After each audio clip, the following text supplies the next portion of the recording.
we're live. Today on the Cristopolis show, I have the honor of interviewing Special Ed, an icon within hip hop.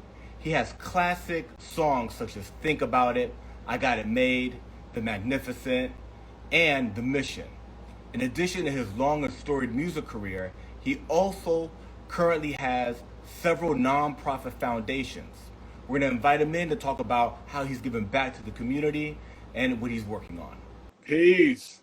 Peace. What up, Cristopolis? How you, Thank bro? you so much, Special Ed Icon. Yeah. It is an honor to have you on the platform. Yeah, pardon me for being tardy to the party, man. I appreciate you for having me on. Thank you so much, my brother. It's truly an honor. My bro, I pumped Youngest in Charge. When I was in school, that was such a classic, iconic album. Then you had many other albums that came after that. But then the work you've done in the community and, as hip hop has grown and matured has been amazing. I want to talk about all of it. Hip hop is turning 50. You know what I'm saying? You've been in the media also, right? You've been on different platforms making some news also.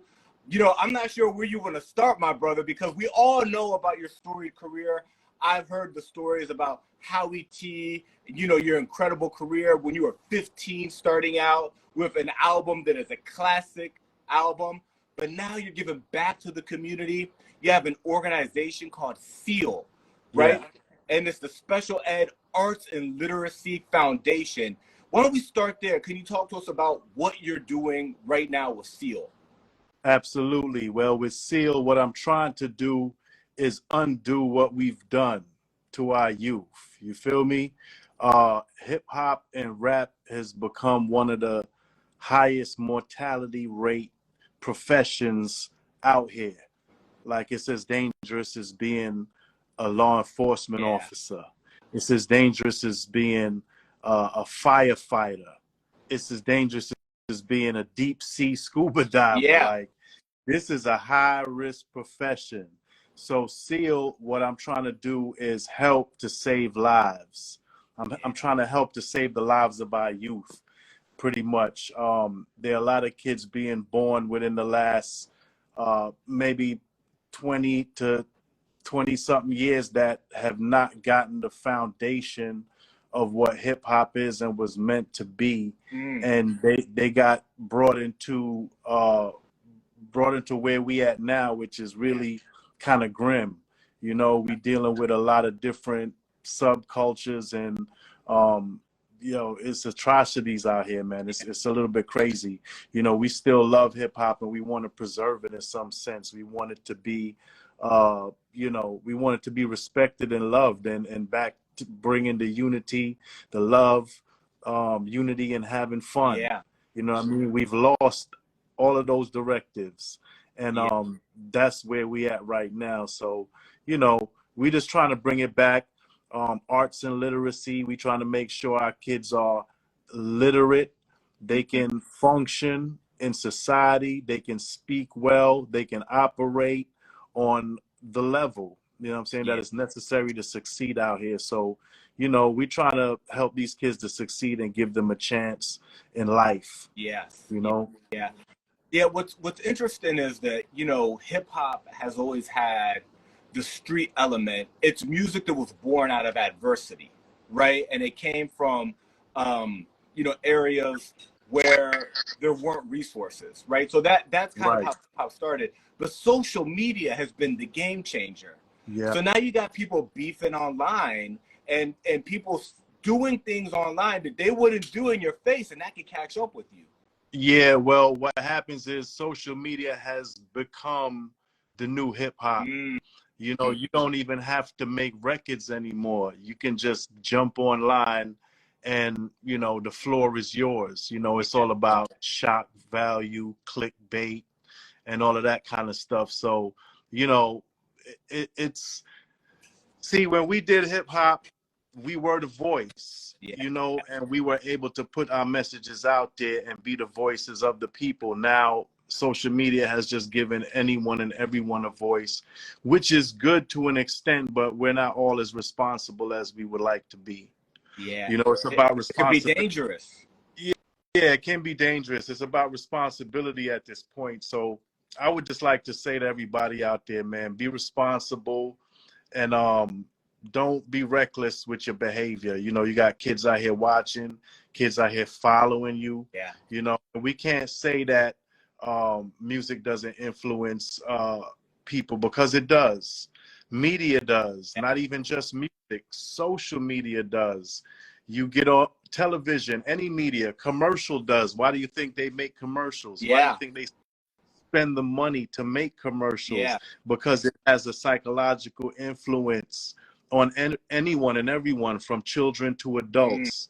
So if you see a commercial and you see a crispy, refreshing Yep. beverage, you go out and you go buy that beverage. Absolutely. You know, so that's what advertising is about, and that's how it works, and that's what they use social media for as well. Yeah. That's why they have what they call social media influencers. Yeah. Things of that nature. So, you know, we just want to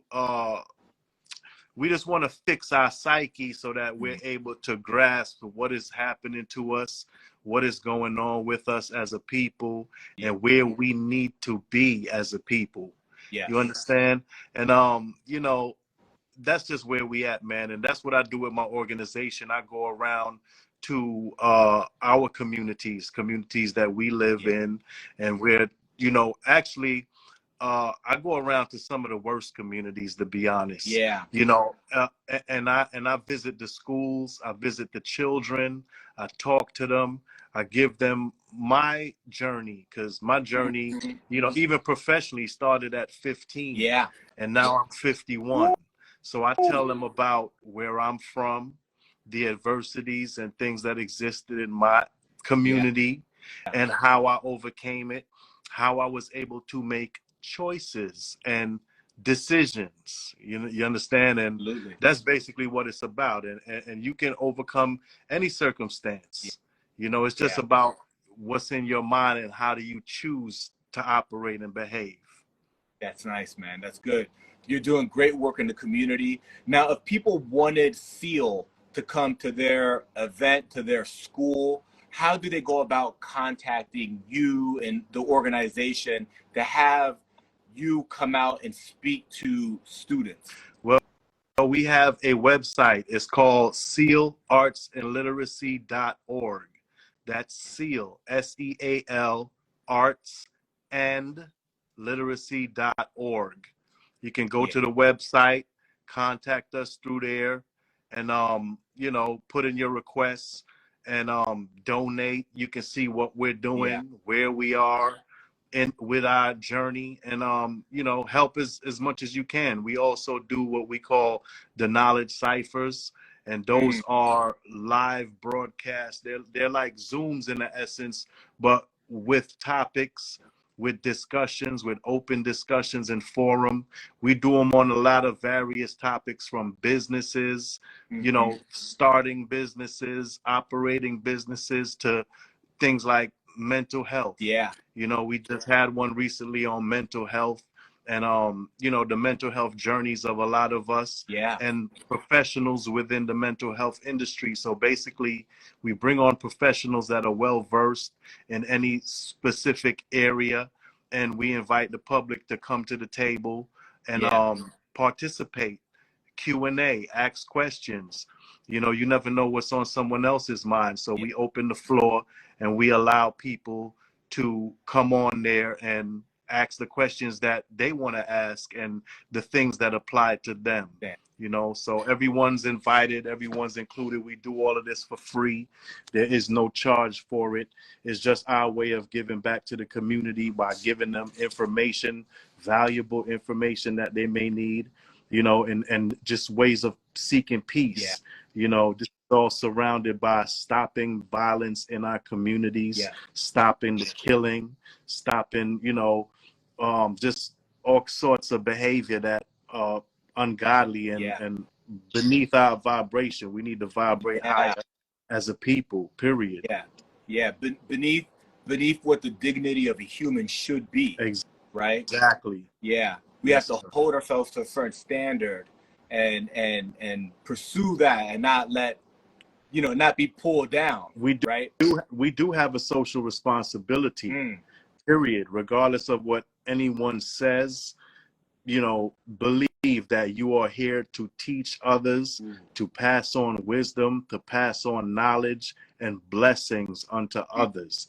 That is why we are here. We are here for that purpose only. When you have a child, you want to teach your child in the best ways possible how to survive, how to be, how to behave, how to teach, how to be empathetic to others. You know, you understand? Yeah. That's what you're here to teach. You're here to teach love. Yes. You know what I'm saying? We're not here to teach hate. We're not here to teach violence. We're not here to teach how to scam. Yeah. You understand? We're here for the purpose of passing on divine knowledge. Yeah. No, that's good. The one of the questions that showed up that I want to make sure that we cover since we're on the topic is, are there age, you know, requirements? Is it all ages? You know, is this geared towards certain ages? No, we do from you know, early school ages all the way to adults, because sometimes adults themselves need direction.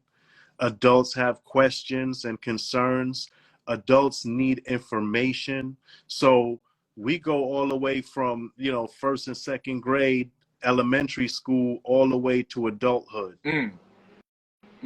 That's great. That's great. So that's SEAL, SEAL, artsandliteracy.org. That's the way for people to contact you. I was on the website earlier. It's very well done, very clean. You could it's easy to get all the information you need about the foundation right there on the webpage. So that's wonderful. Yeah, I'm really glad that you're talking about mental health. I think that it's something that needs to be talked about more in hip hop. I see the topic coming up. I see you talking about it. I see other brothers like Royce the 5'9" talking about it. People are coming out and talking about mental health within the Black and Latino community, especially in underserved communities.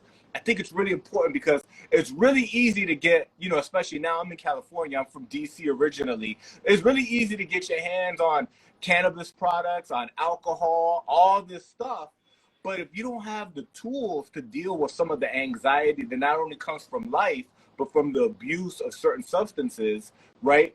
And you don't know how to deal with, like, what is this going, you know, what's going on? And with, you know, a lot of, especially I think men, the community in general, but especially the men, we're kind of taught not to talk about these things, not to talk about anxiety, panic attacks, feelings, depression. And, you know, you have a high rate of suicide, you have a high rate of broken families, you have a high rate of alcoholism. And a lot of these issues stem from mental health issues that people are using alcohol to cope with it. They're using different cannabis products. You know, people want to get lit and have a good time, which is fine. You know what I mean? Nobody is saying that you have to be straight edge. But what's happening in, you know, I'm out here in LA, and most of the time when you see a lot of the homeless people, people living on the streets, they're talking to themselves, right? They have something crap. But these were little babies that were born, you know, here on earth. They're humans. And at some point in time, they went through adversity. Something happened in their life. It could have happened, you know, from when they were little all the way up to at any moment in time. A woman being raped, you know, and something breaks in their psyche. And these tools, these mental health tools, just having the conversation that it's okay to talk about it, to seek help. And this is where you could go. The fact that you're doing this is very powerful, my brother. Amen. I appreciate that. And just to add to that, you're absolutely right. A lot of us walk around with generational mental health issues that stem from oppression, abuse, poverty, etc., and just our past. Like, it's genetically handed down to us. So all the trauma that we've been through stays with us until we break the cycle. And if we don't address it, if we don't deal with it on a psychological level, then you can be trying to deal with it forever on your own and pass it on to your children, and they'll pass it on to their children. So we can't just consume alcohol thinking that is the answer, Right. because it somehow makes me feel better inside. We Yeah. can't just smoke it away and become addicted to drugs for the rest of our lives. Yeah. There are herbs that are used for healing. Yep. We have to understand how that works. Right. We have to understand how to utilize it correctly Mm. to help us, instead of just using it as a crutch or an excuse. You understand? So, yeah, we are dealing with generational mental illnesses that no one is discussing, no one is Yes. saying anything about. And I think that hip hop had a lot, or has a lot, to do with the healing process as well when used correctly. Yeah. It depends on how you are using it and what you are saying, the affirmations that you are speaking, Yeah. the words that are coming out of your mouth as you repeat them to the drum or a cappella Yeah. or to whatever. Because you can use the words someone has made to help and heal you, Yeah. or it can be used to destroy you. Yeah. It just depends on what those words are and how you perceive them, how you use them, and how you repeat them. Yeah. It's just Yeah. like affirmations. It's Yes. just, the word is powerful, and that's what people need to just realize. So hip hop can heal, and it can also harm. It just depends on how you use words. Yes. Your your earliest records, right? I'm your idol, your highest title, numero uno, Right. right? Like, you were doing positive programming, right? You were doing positive Absolutely. affirmations already in your music back in 89, Yeah. 90, right? Yes, sir. Yes, sir. Because I saw the need How did for it. you how did you have that, does that just come innately from you? Does it come from the home? Both? How did you come up, you were already doing it way back then when you were really young. I think it's just who we are as people, and as a person. That's who I am. You know what I'm saying? Mm-hmm. Special ed, you can say what you want, but I can teach you in a different way. You know what I'm saying? In a sense. So you can look at it one way. I look at it as, helping and teaching. You know what I'm Yes. saying? So that's what I was doing. And in a sense, the whole community was at a place where we were broken as a Yeah. people. And Yeah. it was about upliftment. And if there was a way to uplift you, it's about what you say and Yeah. what you tell yourself. And I think that when that came out, and, a million people said, I'm your idol, your highest title, numero uno. You understand? It uplifted them. It led them to understand who they were as people, as beings. You understand? So, that's what that's about. And that's the power of lyrics. That's the power of music. That's the power of speech. You know what I'm Right. saying? It's a blessing. You know what I'm saying? So listen to the lesson I preach. Yeah. You understand? So you have to understand what you're saying, what you believe in, and how it helps you. I think that maybe in just those lyrics alone, the amount of people that were empowered, the amount of people that have succeeded, the amount of people it uplifted Yes. by repeating those words, that was the goal. Yeah. You know what I'm saying? And I think it had a great effect. There were a lot of people that were inspired by the lyrics and went on to achieve great success. That's right. Went on to become millionaires, Yeah. billionaires. And what you do then is up to you. Yeah. How you use that wealth, how you use that power is up to you. Yeah. But surely you can lift yourself from darkness with your words and your mentality and your spirituality. Yes. Yeah. No, and it's really interesting because I think that a lot of very intelligent rappers have known that it does seem that there's programming going on at times, that certain messages are facilitated or pushed or made mainstream. There's a wave of things that happen that you kind of see trends happening. You see it right now with how many female rappers there are, right? It's like it's being pushed, right? There's just so many female rappers coming out, and the way that they're being pushed, right, is interesting. right? You've got classic songs like Jay-Z's Moment of Clarity, where he talks about it. He's like, look, I would love to rap like Talib Kweli, but I did 5 million. And, you know, people are conscious. Now, he's gone on to use his platform for a lot of positive things, but it's almost like you got to shuck and jive a little bit to be, you know, get the gatekeepers to make you major. And then once you reach a certain level of success, you could do things like he's done now, right? And it's interesting how this conversation's not had that often, right? Right. That certain messages are pushed and certain images are pushed and others aren't. You know, that positive image. Yeah, I just want to say, with that being said, that there are a lot more female rappers, but the day and age that we're in right now is not uplifting them That's right. as the spiritual beings and the goddesses of this earth that they are. Right. I think that they're being portrayed in a low vibrational manner. Yeah. I think that they're having messages to diminish their value. Yes. I think that they're not being upheld, and even by the black man, Yeah. even by any cultural man, they should be uplifting their women, because they are the portals of the universe that bring life into this universe.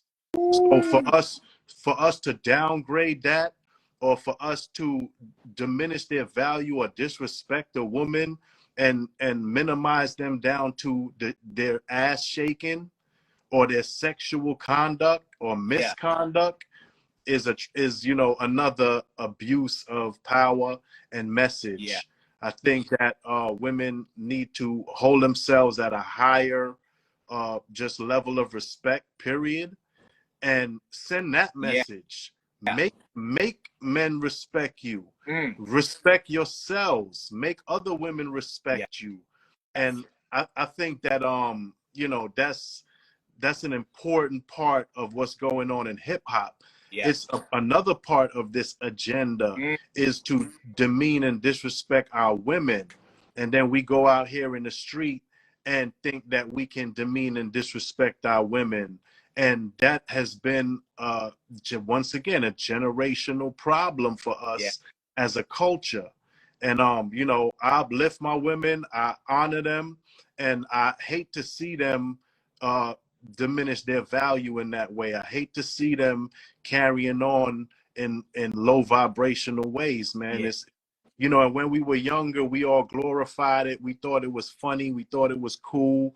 You know, we thought as men that, you know, we were superior in some way and we should, you know, treat them a certain way. But we need to really take a look at ourselves spiritually, take a look at ourselves holistically, and understand. And then you can realize why we're being treated like this by all other races, by all other cultures. I mean, in this country, like the women in this country are, I can't even imagine how the rest of the world are viewing us. You understand? Because a lot of the stuff that women do here are illegal in other countries. You go to jail, you be punished. But you know, they call it the land of the free, and they tell us these are freedoms, but actually it's just systems put in place to keep us oppressed, keep us down, keep us at a low vibration where we can continue to be disrespected and dishonored as a people. You know, and that has to stop, you know, because I love my women. I feel like you need to know your worth and your value and respect yourselves so that men can respect you, so that children can respect you. How can your own children respect you if you're not respecting yourselves? You understand? That's why so many children are out here controlling their mothers, turning on their mothers, handling and disrespecting their mothers in a certain way, because the men have to instill that level of respect so the children respect them, and everyone else respects them. You know, why is our culture so, you know, so disrespected. Yeah. It's because we're allowing it and we're disrespecting ourselves. Yeah. Yeah, that's good. That's good. And I'll tell you, you know, you have a you Jamaican background, right? Yeah, Yeah. absolutely. That's not going to happen in Jamaica, right? I have a Latino background. That's not going to happen back in Latin American countries. But for some reason, you know, those kids, you know, they come to the U.S. and they live in certain social economic Right. neighborhoods, and it's coming through the media, it's coming through music and movies, and it's like divide and And conquer, right? It breaks the family. yeah, I think it's very economic as well. Mm, Even in other cultures and countries, I think that women still mm, are to some level minimized beneath men and sexualized mm. in ways.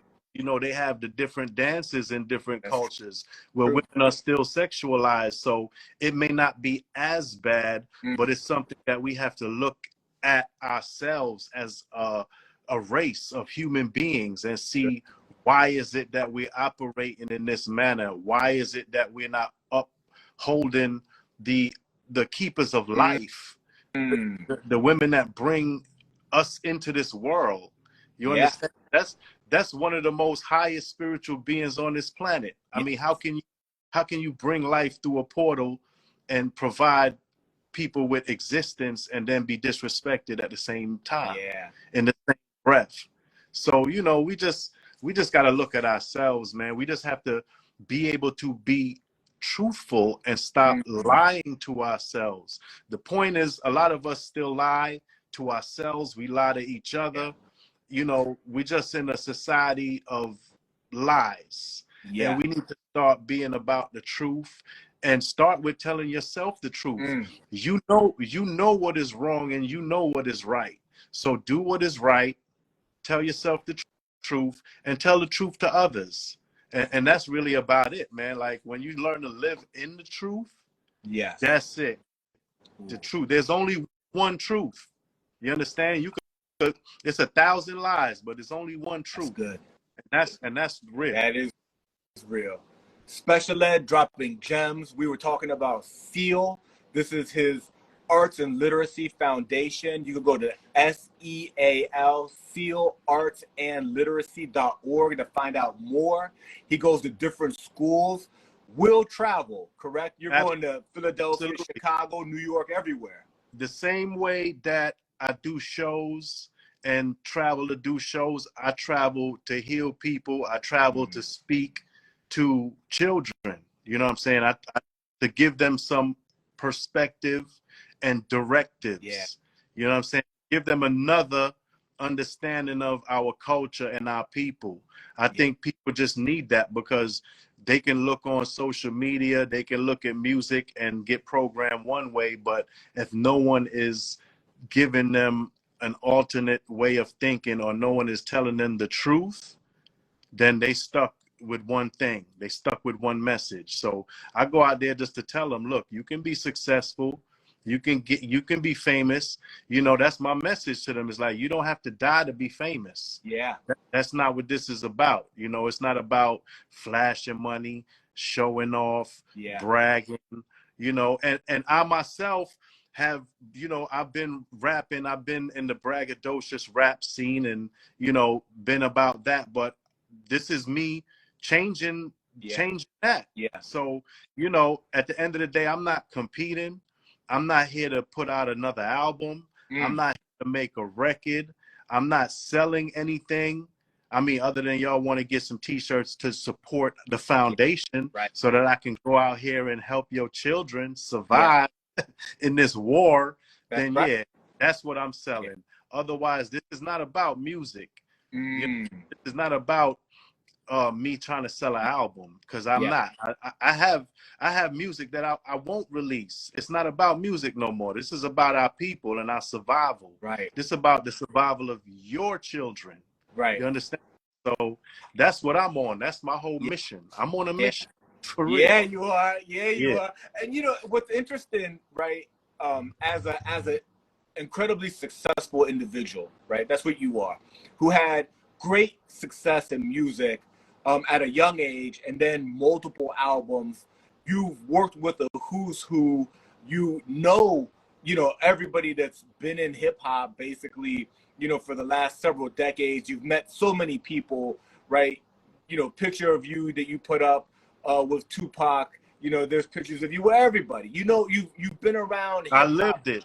You That's why I lived can it. speak You to lived it. it. That's why I can speak to it, and I'm not afraid to speak to it, and I'm not ashamed to speak to it because I participated. Yeah. From the age of 15 is when I got my first record deal, and I participated actively within this music industry, all of its ups and downs, all the way till now. And I'm 51 right now. That's more than half my life. That's most of my life that I've given to this culture. So I could speak on it. I could say whatever I want to about this culture. Period. Yeah, you were there. You were actually there. I was actually there participating and living it. Yeah. In addition to your foundation, SEAL, right? And again, we're going to drop the website, SEAL, artsandliteracy.org. You've also participated in other organizations, right? Such as the Hip Hop Alliance, right? Can you talk to us about some of your work with the Hip Hop Alliance? Yeah, shout outs to Curtis Blow. He's the OG in this whole rap game as well. So, he is the founder of that. And all respect and praise is due to all the OGs, that come before me in honor. And I honor them. So however I can help to serve them and other organizations, I partner with other organizations. I partner with Root Branch Media in Baltimore, Maryland. They're doing a lot out there for the youth, teaching them about media. They have a whole facility. They teach the inner city kids about media and have media programs. I partner with them. We're trying to stop the violence in Baltimore. As you know, there are many cities with a lot of violence going on now. So shout outs to Vanye out there, Root Branch Media, for the work they're doing in the Baltimore city and community. Shout outs to the Brian Leach Foundation out in Chicago. And all the work that they're doing out there on the south side of Chicago as well, with all the violence happening, in the streets. I just came from out there from a very uplifting and spiritual experience as well. I had a friend, Brian Leach, which the foundation is named after, and he passed away a few years ago from sarcoidosis. Shout outs to Crazy Bone. He's in the hospital now being treated for sarcoidosis. So it's something that is very, near and dear to me. It's an illness of the lungs. And, we just bringing about the understanding. I would also at this time like for everyone to send your prayers out to Hitman Howie T. That's my big brother, my mentor, my producer, and he has been dealing with and struggling with ALS.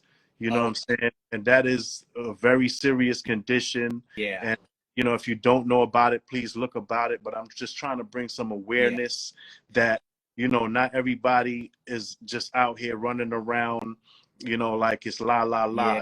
We have people that are in dire need, dire conditions and situations. I just want to say I love you, Howie T. You changed my life. I don't know what I would be doing had you not believed in me and gave me the opportunity to participate and lift myself out of the low vibration, I'm saying, and be able to help others. So Hitman T, I love you. If there's anything anyone would like to do, just please contact me. Any ways that you can help, we can help either bring awareness or bring some aid or relief to his situation. That would be amazing. Shout outs to the Hitman Howie T, man. I love you, big bro, and I'll see you soon. That's beautiful, man. Thank you for doing that. I didn't know that Howie T was going through that. Just for he's a very proud person. He's been going through it for quite some time. I go visit him. I go sit with him. I go talk with him, and I go pray with him. What I'm saying? And that's pretty much all I could do. I don't have any real medical experience to help otherwise, but if there's anything that I could do as his little brother, you know, that's what I'm gonna do. So, you know, shout outs to Howie T once again, man. I love you. That's beautiful, man. And for those who may not know who Howie T is, Howie T, I believe, produced your entire first album. Yeah, Howie T was the person. First of all, he's the one of the first super producers in hip hop. Period. And he produced several acts coming out of Brooklyn, New York, before he produced me with my album. You know, if you just look him up, Howie T, you'll see how much, you know, of an impact he's had on Brooklyn, on New York, on hip hop and the hip hop community. And you know, I love you, Howie. Yeah, it's beautiful. And if you listen to your first album and the fact that he produced it, you see where so many people got their style from. Who used the sample first? You know, songs that went on to you know, people may know that other song, but they got it from Howie T first and from Special Ed first. You know what I mean? Absolutely. Howie is a pioneer in production. Howie is a pioneer in hip hop, period. Any way you want to slice it, because he's coming from the early 80s, you know, and I can even say 70s with the mixtapes. I remember CD3 making mixtapes, you know, when when mixtapes was a thing, you know, before the second mixtape wave. The first wave before record. Correct. Yeah, so shout outs to Howie T, CD3, and rest in peace to his brother Rob too. You know what I'm saying? Other big brother that we lost. Thank you. It's been a journey. This is quite a journey, man. I promise you. That's why I'm so serious about it, because I've lived and I've seen it. I was a small child. And you're reaching back now to the youth and to the community, and you're like, look, man, it goes faster than you think. And something you think is small, one night out, you know, a certain thing that you do online can have major repercussions. You got to really know how to move in this world. So that's beautiful that you're out there doing that. Absolutely. And you know, I'm just trying to save lives out here, because the temperature and the state that we're in a state of emergency. If y'all don't understand, we're in a state of emergency in hip hop right now. We in death rap. Like, that's where we at. We went from gangster rap to death rap. And that's what I'm hearing right now. That's all I hear. Like, if I try to turn on anything current in rap, all I'm hearing about is killing and ops and the type of gun, your type of bullets, your style of murder, and that's not cool. That's not it. That's not what our children need to grow up listening to. That should be what influences them. You shouldn't have toddlers trying to be gangsters as toddlers. You shouldn't have them emulating gunplay and shooting weapons. You know, that's unacceptable. That's not it. That's good, man. The hip hop, you know, there's been a lot of marketing and celebration and events revolving around hip hop turning 50, right? You have some of the most iconic records in hip hop history. Amazing songs that have stood the test of time. You could put them on now and they get the party started, right? Talk to us about your contributions this year, shows, and your thoughts on hip hop turning 50. Well, my thoughts on hip hop turning 50, I feel like there should be a lot more attention into the actual details of historical facts, historical pioneers, people that paved the way, entrepreneurs, moves that were made in hip hop, as opposed to, you know, just trying to sell tickets. It's not just about the MC. It's about our culture. It's about the art, the dance, the DJ, the etc. So we need to encompass everything if we're going to teach about it. Let's teach about it correctly. Let's include the people that were instrumental, Mm, not just the ones that became famous, but the mm, ones that had a part to play in all of this. yeah, You know, shout outs to everybody, you know, just for their contributions in hip hop. I think that they all need to be respected and honored and just upheld, you yeah, know, held up high, you know, put yeah, on a pedestal and remembered. Some people are not even being yeah, mentioned, you know, groups because of maybe the loss of life, you know, are not even being mentioned during this time. And, you know, that in itself, if you've given your life for this culture, yeah, then you deserve to be respected absolutely. and remembered amongst the living. Yeah, that's good. And, you know, what's interesting is like hip hop, like, you know, when I was a kid, it was about breakdancing and graffiti more in the beginning, right? And then, you know, rap music eventually kind of took over. And those other elements have been sidelined a little bit, right? Where it's just the music, but the culture in its entirety, right, has always had multiple elements. The DJ, Yeah. right? The dance, the expression through artistic murals, and and and then the rhyme, and then Yeah. and also the rhyme and the production, Right. right? I think the first thing was when we started to hear the breaks and the beats and things like Soul Sonic Force. And I think it was about the dancing and the popping and the breaking Yeah, because not everyone aspired to be rappers at that time. yeah, It was all new. So we could all yeah, dance. So yeah, moving to the music is what we all gravitated yeah, to begin with. So I think that that's why. But as we all started to listen and all started to develop skills and mm, wanting to be MCs, wanting to be DJs, you know, developed our art skills, wanting to do graph, yeah, you know, that's when those things develop. But the first thing that I think drew us all was the yeah, beats, the rhythms, yeah. the dance. Mm. You know, we all did a backspin at some Oh, time in for our sure. lives. Right. Yeah, We your have, first name was your b-boy name. That right. was you know what I'm saying, before people had rap names, they had their b-boy names. I recall when we were in school and gym, like everyone would backspin and we used to get like -5 points for backspinning. But every time the gym teacher turned around, the whole gym would be backspinning. Yeah. It Or was the like, knee spin. Everybody could pull off a knee spin. yeah, we have to freeze when the teacher turned around. So that was the joke and the game to help us to enjoy, you know, gym, you know, Yeah. PE. So yeah, that was back in junior high for us as well. Yeah, man. That's beautiful, man. And you know, you've been in hip hop and you've seen it kind of grow and go through everything that it's gone through. Um, you know, talk to us about those early years. You know, when you came out, you were, I believe you said you were 15 when you were When I working record, on, yeah, yeah, youngest in charge, which is amazing. The skill level you were at in rhyming. You right. know what I'm saying? Like, you were so incredibly talented. You know, uh, going to those Brooklyn schools, you were around many people who went on to have incredible careers. Talk to us about, you know, your early rap life and that early, you know, time period in your life.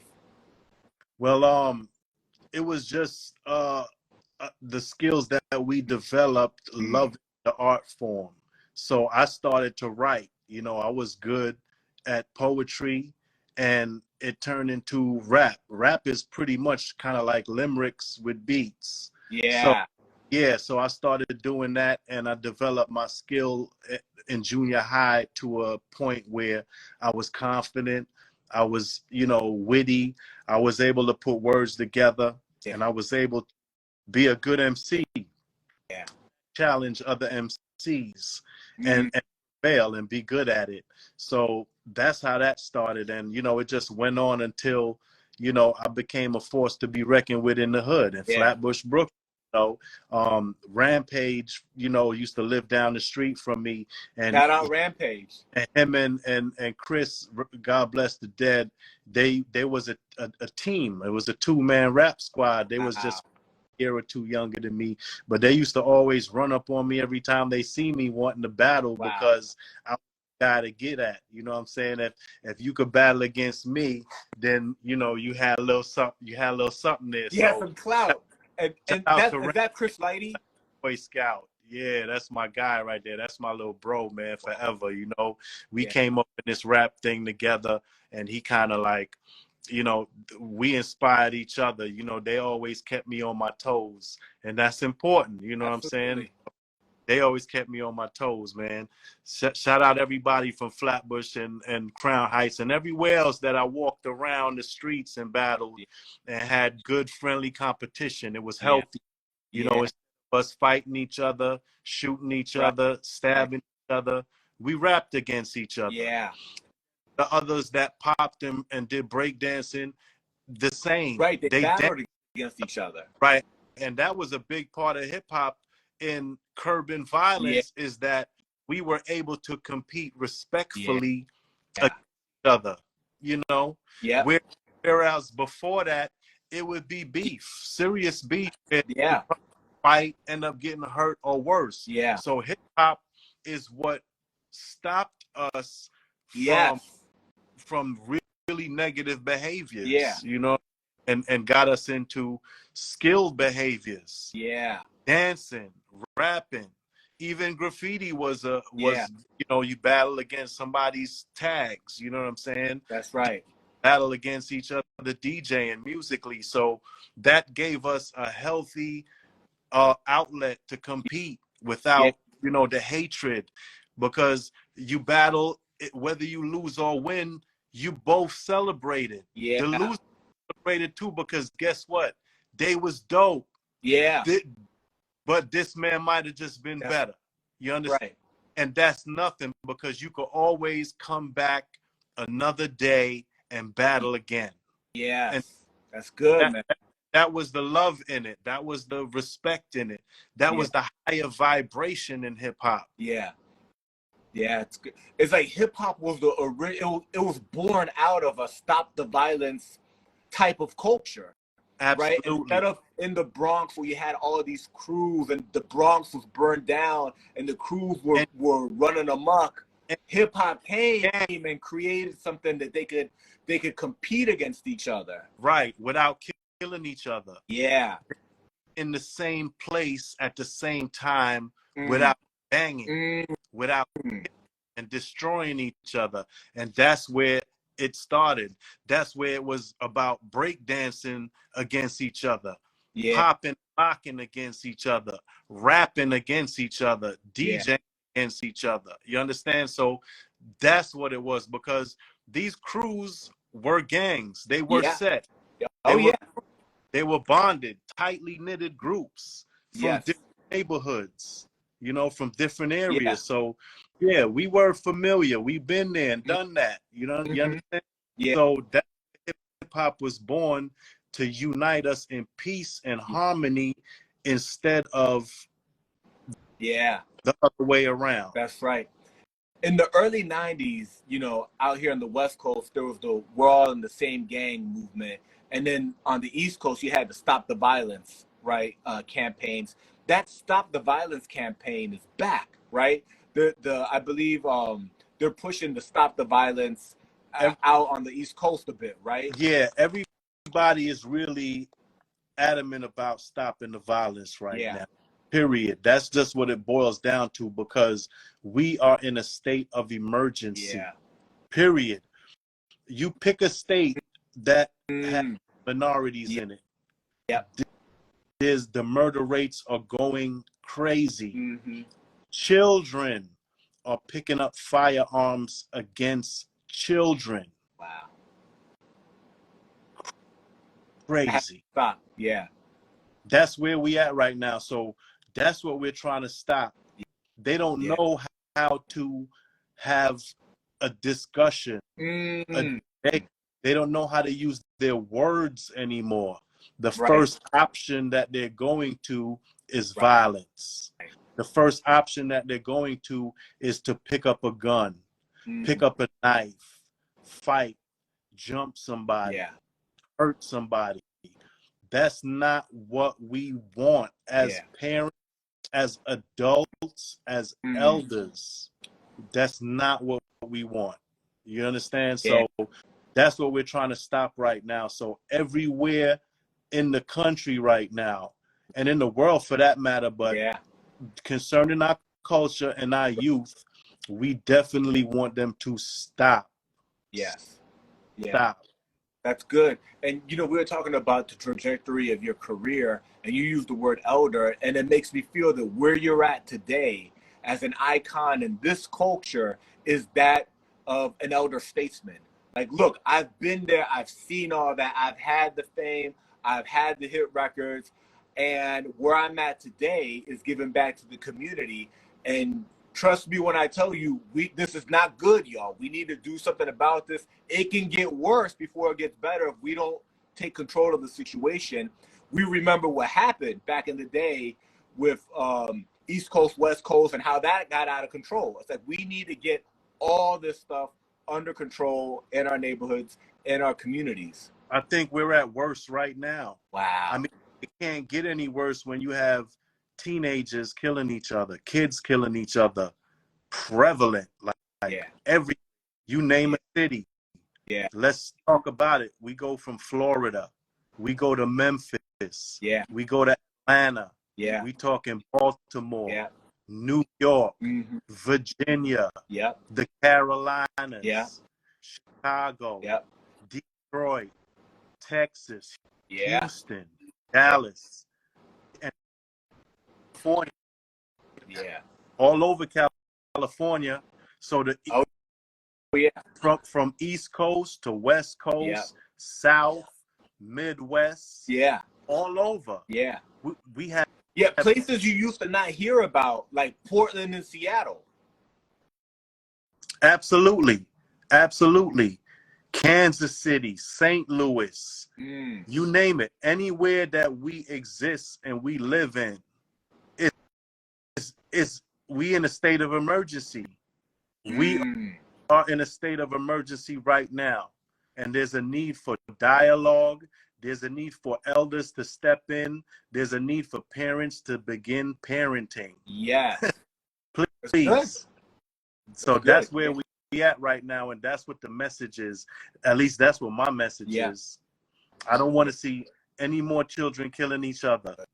And I just saw a comment, absolutely correct. I don't know who said it, but suicide in our culture has risen to an alarming rate. Like, suicide wasn't even a part of our culture. But I think as the drugs change, as it affects our neurological system differently, it desensitizes our brains, and we have a higher rate of suicide in our own communities. We never even heard of suicide like that in our communities, but now with all the different pharmaceutical drugs that's going on, you know, and it's being glorified. That also is being glorified, and that's a problem.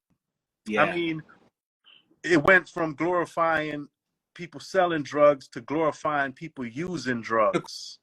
Craziest thing, that's the craziest thing in hip-hop culture. It used to be, I remember growing up, the stereotype, and it wasn't necessarily a positive one, but it was better than you killing yourself, right? It was, you know, somebody was selling drugs and they had all the money, right? But you would never use crack. You would never really use the drugs. You know what I mean? And now hip hop's just become a pill popping, drug using thing. Community for the youth, right? And that's terrible. That is horrible. We need to address that. I mean, they used to have the commercial that warned us about pills. And now kids is proud. They popping pills like candy, you know, and that's a problem. It is. We have to get that drug use out of our system, out of our children, out of our communities, and stop glorifying it. I mean, you rapping about pills, like, that's crazy to me. You understand? So yeah, we have a problem here. We in a state of Good. emergency. That's what we need to be dealing with at this 50th hip hop That's celebration. good. It's actually a 50th of hip hop realization. You Woo. understand? So that's what we need to talk about. That's what we need to deal with. We need to deal with the problems in our Yeah. community. Yeah. Yeah. Special ed. I love this. I think that unfortunately, the knowledge you're dropping is uncommon and completely original. This dialogue is not happening enough within the hip hop community, and it's not happening enough amongst the elder statesmen like yourself that have lived it, seen it, been there, and can be like, listen, let me tell you from a place of knowledge and understanding and experience. Yeah, absolutely. You see, I've always been about self-respect and dignity Mm, and upliftment. So when I see the destruction going on right now and the state of emergency that we in, yeah, I'm gonna speak on it. yeah, I'm gonna say this is wrong. We shouldn't be doing this to ourselves. We are destroying ourselves, yeah, and we should not be doing that. And we yeah. are encouraging That's this behavior. that's right. Nah, And that's I'm not encouraging it. yeah, I'm not encouraging it. yeah. That's good. And that I'm really grateful to you, right? Because you have a platform and you have the discography and you have the status of an elder statesman within hip hop, and you're saying and you're speaking what very few people are talking about. So salute to you on that for sure. So, some people, they just afraid of losing the bag. Yeah, I'm not chasing the bag. I'm not out here to chase some illusion of hip hop wealth and hip hop royalty. yeah, I'm already royal. I know who I am. I'm not chasing a dream. You understand? I'm chasing reality. good. Yeah. Slightly changing gears, something I wanted to talk to you about that I find a fascinating topic, and I think that is another thing that's not touched on a lot, is your background is Jamaican. Your parents are Jamaican, and your family's Jamaican. We talked about Rampage earlier. You know what I'm saying? Also, Rampage is Busta Rhymes' cousin, right? So many people, when you start talking to them, especially when you get into Brooklyn Cats and so many of the icons that really created hip hop, really created the sound that was the foundation for hip hop. Not to mention Cool Herc, Jamaican, right? One of the things I find fascinating that I think's not touched on enough, I almost feel like it could be a book or documentary in and of itself, is the impact of Jamaican music, Jamaican music culture, the big speakers, the parties outside in the park, all of Right. this stuff that came and was brought into hip hop culture, right? How iconic. Biggie's mom is Jamaican. You know what I mean? Like the list goes on and on as you start digging. The impact of not only people of Jamaican heritage, but Jamaican music culture that already existed in Jamaica, and how immigrants that came from Jamaica to New York, right, then did that culture, but with hip hop here, right? Can you talk to us about, any connections that you see on that topic? Yeah, yeah. You know what? I'm gonna say that the U.S. have their own era of hip hop and the culture, but if you want to go back a little before, you can look into toasting, is what they call it, and the Jamaican DJs that would toast. U-Roy, U-Roy is the teacher. U-Roy, look him up and you'll see what he was doing in his day, in the 60s and the 50s and 60s Wow. and early 70s, and how that influenced others. Yeah. So shout outs to you, Roy, man. Just big up yourself and what you have done for not just the reggae culture, but the hip hop culture, and toasting is what we call emceeing. Yeah. And rapping. So, you know, it's been in the culture, and you know, everything has evolved. Yeah. Everything has been reinvented. So it's nothing that's brand new. It's all just been Yeah. reinvented. And you know, we accept that, just like what's going on right now with the music. It's Yeah. been reinvented. It's been reinvented so many times that we have to look at the authenticity of it and see if we're going in the right direction or if we're going in the wrong direction. Yeah. That's all I'm saying. So big up all, you know, the reggae culture, every, you know, Jamaica, all of that, and for their contributions to hip Yeah. hop.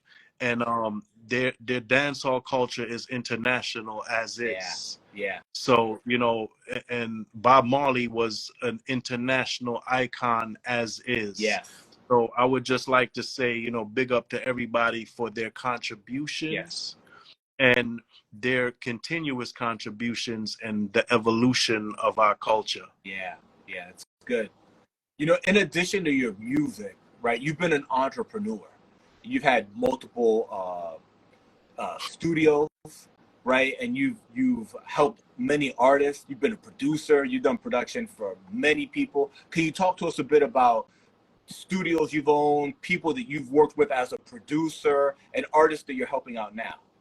Man, I've I've been into equipment and studios since the Yeah. beginning. I've learned those habits and behaviors from Hitman Howie T. Ah, Hitman Howie T answered all my questions.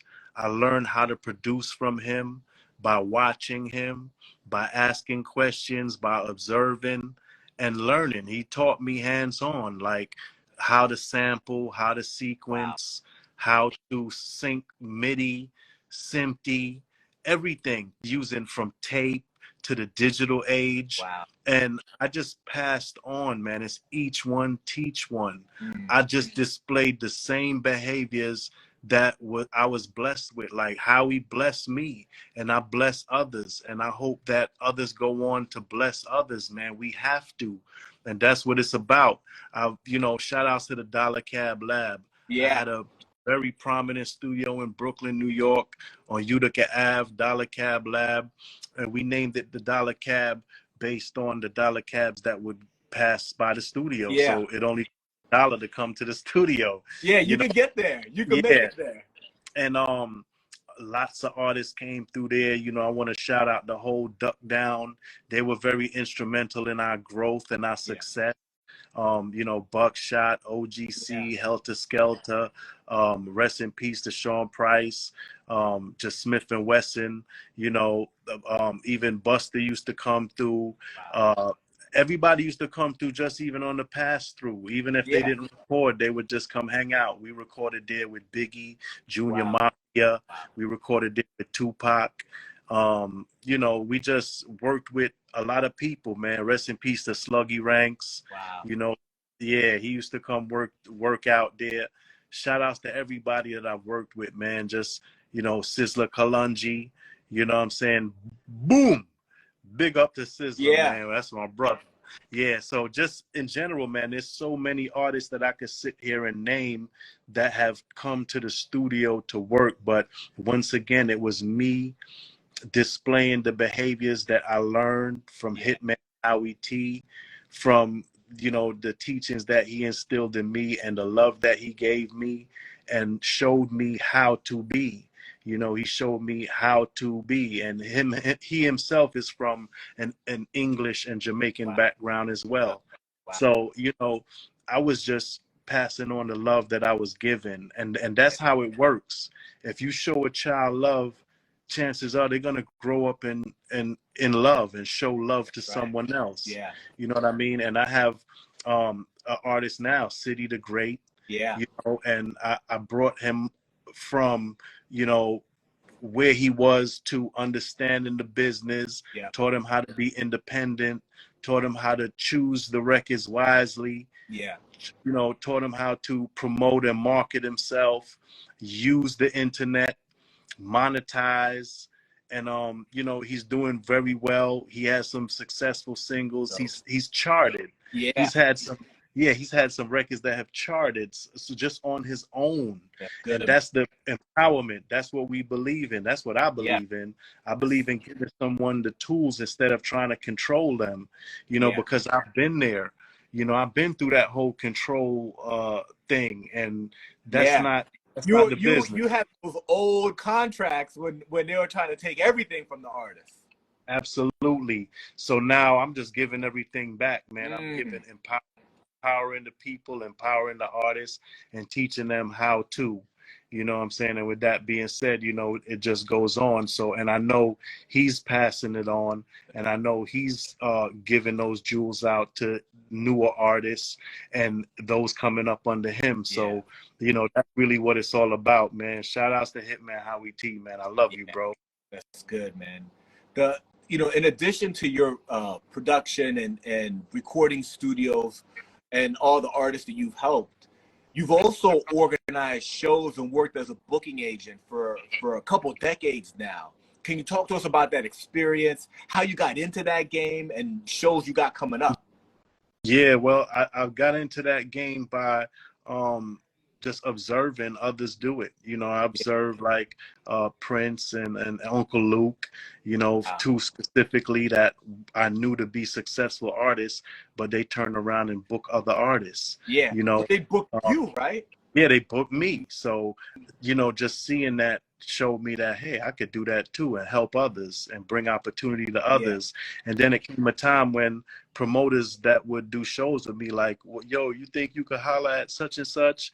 You think you could holler at so and so? And I'd be Right. like, absolutely. Yeah. So I turned that into a business where I saw others doing it too. So I just started booking other artists, and then I went into curating my own shows, Yeah. my own nights at clubs, concerts, and things of that nature. So, you know, I do some curating and some concert promoting at times as Yeah. well. That's Yeah. good. Are there any upcoming shows that you're working on? Yeah, absolutely, man. We working on some bigger things. I know this is actually going to be the 40th anniversary for both Ralph McDaniels of Video Music Box Wow. and DJ Red Alert. So I'm working on some things with them in mind and with them together as well. So I'm looking forward to those, you know, to manifest in that. And you know, just in general, looking forward to some more hip hop 50 honorable Yeah. experiences. You know, we're doing some things with some people from the West Coast as well, That's you know, dope. putting together. And that's another thing I like to say, that we've been for the last year unifying the East and the West Coast, the South and the Yes. Midwest as a people, as a community, in the community, within the community, as Yeah. artists. So when you see me on a FaceTime with the West Coast Yeah. with the Dog Pound, it's because we always on the phone on FaceTime That's strategizing, good. unifying the East and the West Coast. Yes. That's my Yeah. family. Like, I've been knowing them and working with them, Yeah. like, for a long time. Yeah. So if you've seen something, you know, don't let the media get it Yeah. twisted, because that's what they do. They will edit, they will take an excerpt, and they will Yeah. add their own Right. headlines. But Right. I assure you that the Dog Pound and those players on the West Coast are my family that I've That's good. been on FaceTime with for the last year, Yeah. collectively and constructively, trying to find ways to educate Yeah. and stop the violence, That's because good. they do realize that we are in a state of Yeah. emergency. Yeah. And all of that came about too because of all the killings that's going on in the hip hop Right. community.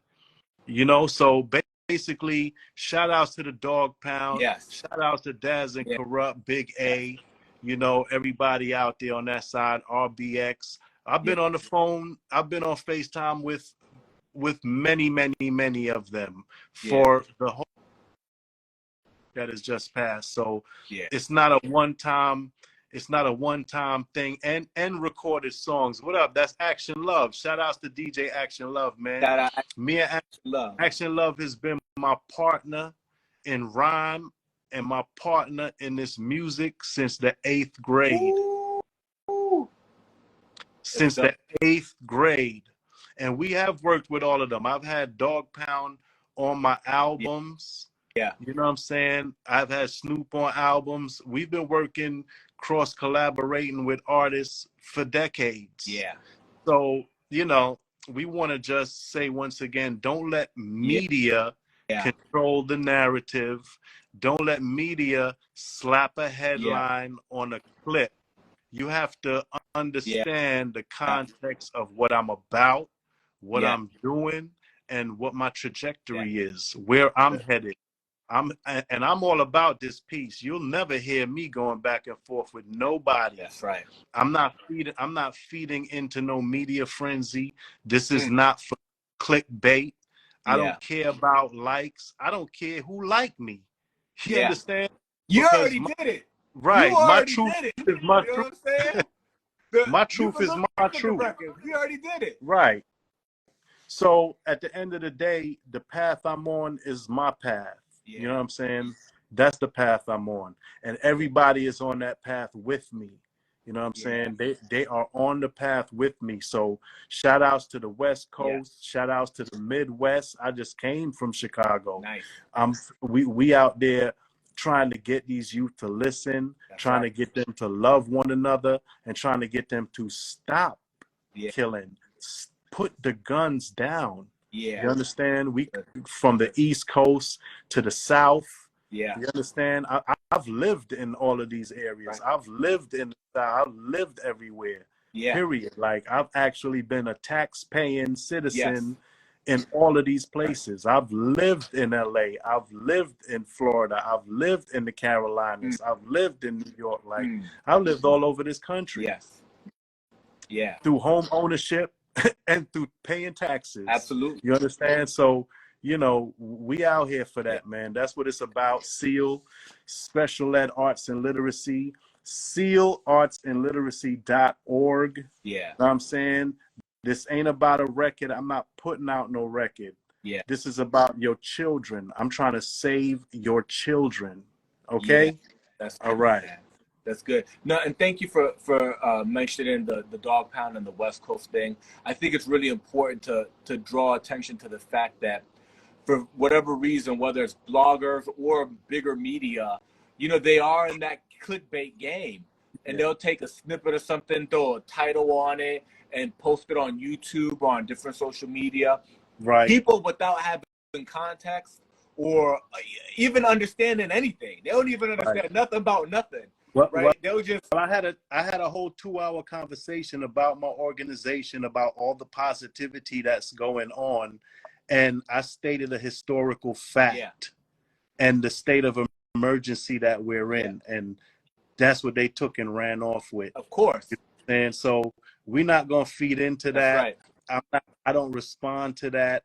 And I don't go back and forth with nobody. And I see and I understand that once people understand the context, understand what I'm saying, understand what I mean, that, you know, they chill, they understand, they get it. You know, they may have heard something that might have startled them, but once you really check it out and you really understand what the context was and what I was saying, you have to understand. There's only one truth. I'm not going back and forth. I'm not like, we're not doing that. My message is my message. My truth is my truth. And what we have been subjected to and how we have been used and abused as children and teenagers in this real big world full of business. You understand? This is a beast now. This machine is a beast. $1 billion machine. Yes, this $1 billion machine is a beast, and we have all been used. We have all been abused, and I'm here to. I'm a testament to that. You understand?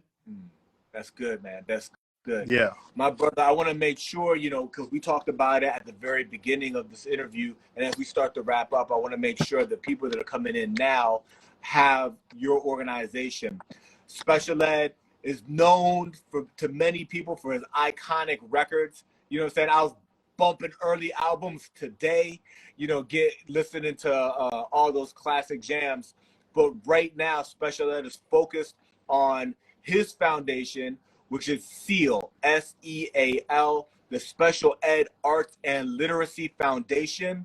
It's giving back to communities, giving back to the youth, and providing arts and literacy services to underrepresented communities and neighborhoods and people who need it. You know, people can go to sealartsandliteracy.org, right, to make sure that if you want more information or if you want to hire special ed to come to your school, to do an event, to talk the message that we've been talking about today, my brother, you have blown my mind. You are truly what hip hop needs right now, which is elder statesmen, icons showing another perspective on what is, you know, being pushed, right? There's one narrative that's being pushed, and you're showing, nah, that's not the only narrative. And I commend you on that. Nah, we're dealing with that as a unified force, a unified nation, all coasts. We have been at this for a year already strategically. We've been strategizing, and it is definitely time for us all to come out into the table, into the open with the public, and have some well-needed discussions concerning the state of hip-hop. So we are working on that. We will make sure that happens, and we will be speaking concerning this 50th year hip-hop. That's good. Let me know how I can help, my brother. It's been an honor to interview you. Thank you so much. Thank you, and peace to everybody that tapped in and tuned in. And please just support, you know, that's all you have to do. We're not asking for nothing much but your blessings, your prayers, and a little support if you can. Yeah, SealArtsandLiteracy.org. It's your boy, and I'm here. This is my mission, my job, and we all in it together. We all in the same gang. Yeah, brother. Yeah. Amen. Special Ed. Amen. Thank you, my brother. Salute. Peace.